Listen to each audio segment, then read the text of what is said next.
KaraokeBooks. The Adventures of Ferdinand, Count Fathom.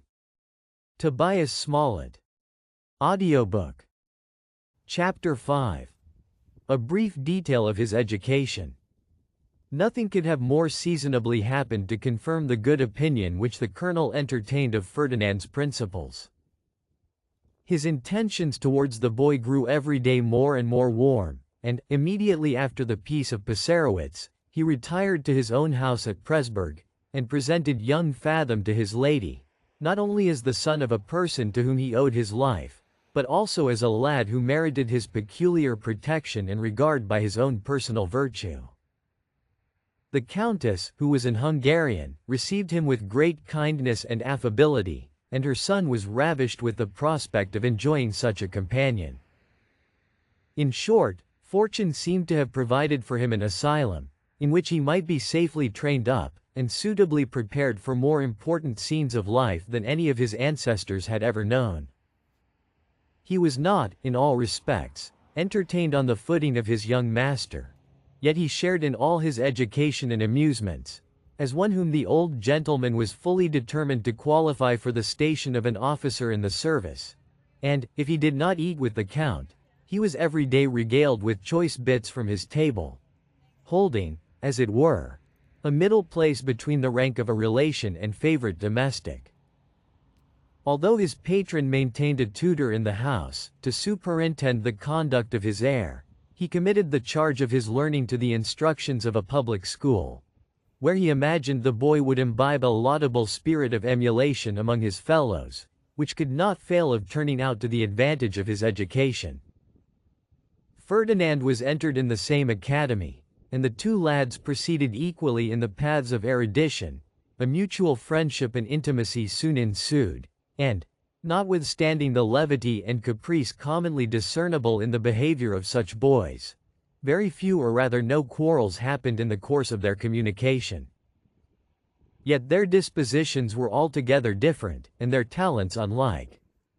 Nay, this dissimilarity was the very bond of their union, because it prevented that jealousy and rivalship which often interrupts the harmony of two warm contemporaries. The young Count made extraordinary progress in the exercises of the school, though he seemed to take very little pains in the cultivation of his studies, and became a perfect hero in all the athletic diversions of his fellow scholars, but, at the same time, exhibited such a bashful appearance and uncouth address, that his mother despaired of ever seeing him improved into any degree of polite behavior. On the other hand, Fathom, who was in point of learning a mere dunce, became, even in his childhood, remarkable among the ladies for his genteel deportment and vivacity. They admired the proficiency he made under the directions of his dancing master, the air with which he performed his obeisance at his entrance and exit, and were charmed with the agreeable assurance and lively sallies of his conversation, while they expressed the utmost concern and disgust at the boorish demeanor of his companion, whose extorted bows resembled the pawings of a mule, who hung his head in silence like a detected sheep-stealer, who sat in company under the most awkward expressions of constraint, and whose discourse never exceeded the simple monosyllables of negation and assent. In vain did all the females of the family propose to him young Fathom, as a pattern and reproach. He remained unaltered by all their efforts and expostulations, and allowed our adventurer to enjoy the triumph of his praise, while he himself was conscious of his own superiority in those qualifications which seemed of more real importance than the mere exteriors and forms of life. His present ambition was not to make a figure at his father's table, but to eclipse his rivals at school, and to acquire an influence and authority among these confederates.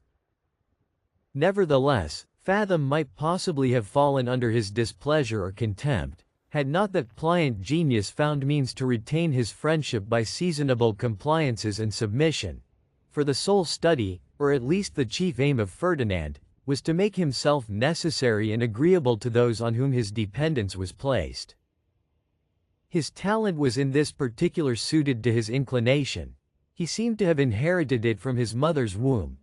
and, without all doubt, would have raised upon it a most admirable superstructure of fortune and applause, had not it been inseparably yoked with a most insidious principle of self-love, that grew up with him from the cradle, and left no room in his heart for the least particle of social virtue. This last, however, he knew so well how to counterfeit, by means of a large share of ductility and dissimulation, that, surely, he was calculated by nature to dupe even the most cautious, and gratify his appetites, by levying contributions on all mankind.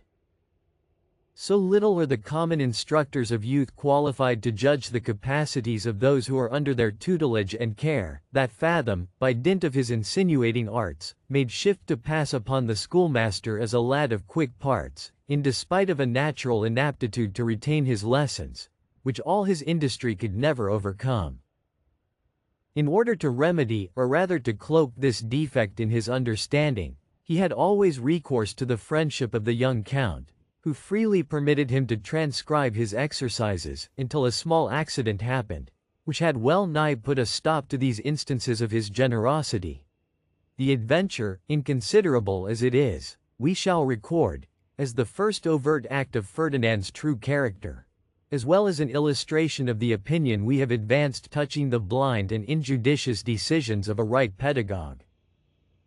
Among other tasks imposed by the pedant upon the form to which our two companions belonged, they were one evening ordered to translate a chapter of Caesar's Commentaries.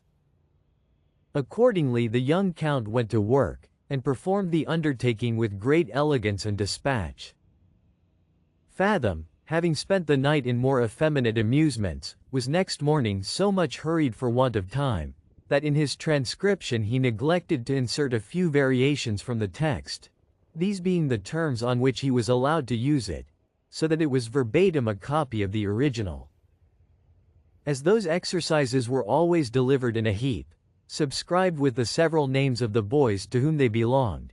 the schoolmaster chanced to peruse the version of Ferdinand, before he looked into any of the rest, and could not help bestowing upon it particular marks of approbation. The next that fell under his examination was that of the young count, when he immediately perceived the sameness, and, far from imputing it to the true cause, upbraided him with having copied the exercise of our adventurer, and insisted upon chastising him upon the spot for his want of application. Had not the young gentleman thought his honor was concerned, he would have submitted to the punishment without murmuring, but he inherited, from his parents, the pride of two fierce nations, and, being overwhelmed with reproaches for that which he imagined ought to have redounded to his glory, he could not brook the indignity, and boldly affirmed, that he himself was the original, to whom Ferdinand was beholden for his performance. The schoolmaster, nettled to find himself mistaken in his judgment, resolved that the count should have no cause to exult in the discovery he had made, and, like a true flogger, actually whipped him for having allowed Fathom to copy his exercise.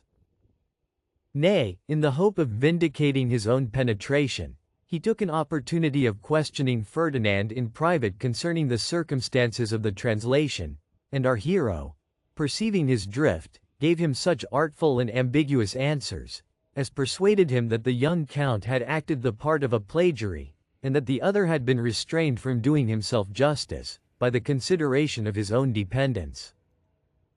This profound director did not fail, in honor of his own discernment, to whisper about the misrepresentation, as an instance of the young count's insolence, and Fathom's humility and good sense.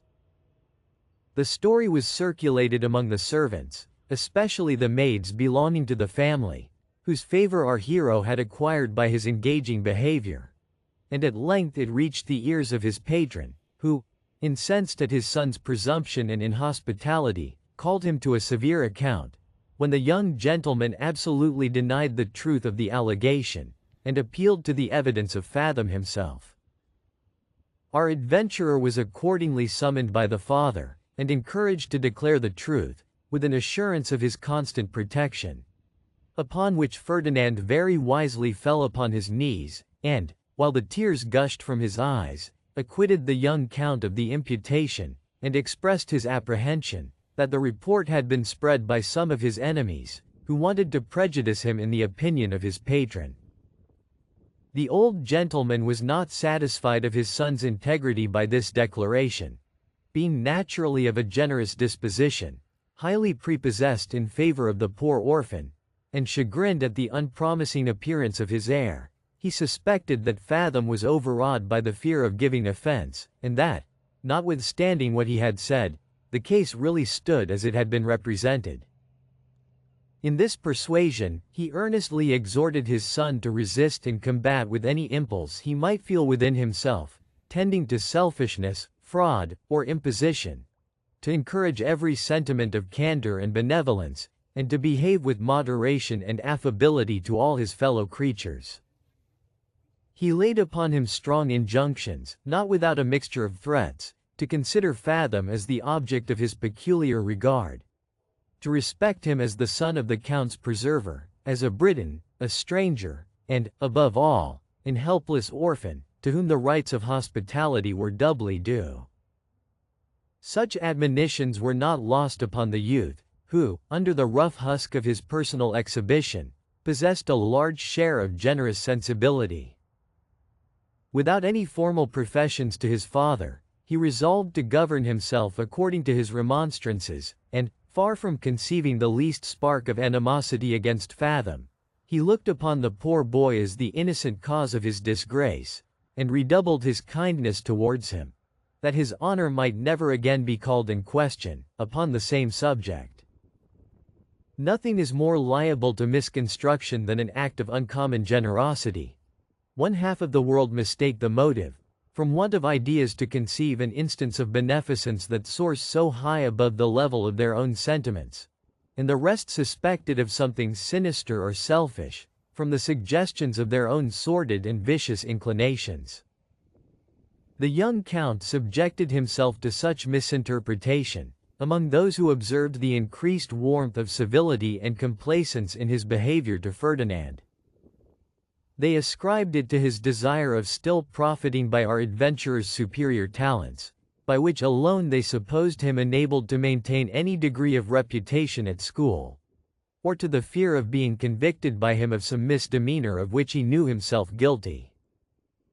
These suspicions were not effaced by the conduct of Ferdinand, who, when examined on the subject, managed his answers in such a manner as confirmed their conjectures, while he pretended to refute them, and at the same time acquired to himself credit for his extraordinary discretion and self-denial. If he exhibited such a proof of sagacity in the 12th year of his age, what might not be expected from his finesse in the maturity of his faculties and experience? Thus secured in the good graces of the whole family, he saw the days of his puerility glide along in the most agreeable elapse of caresses and amusement. He never fairly plunged into the stream of school education, but by floating on the surface, imbibed a small tincture of those different sciences which his master pretended to teach. In short, he resembled those vagrant swallows that skim along the level of some pool or river, without venturing to wet one feather in their wings, except in the accidental pursuit of an inconsiderable fly. Yet, though his capacity or inclination was unsuited for studies of this kind, he did not fail to manifest a perfect genius in the acquisition of other more profitable arts. Over and above the accomplishments of address, for which he hath been already celebrated, he excelled all his fellows in his dexterity at fives and billiards, was altogether unrivalled in his skill at draughts and backgammon, began, even at these years, to understand the moves and schemes of chess, and made himself a mere adept in the mystery of cards, which he learned in the course of his assiduities and attention to the females of the house. If you liked what you heard, please subscribe to the channel.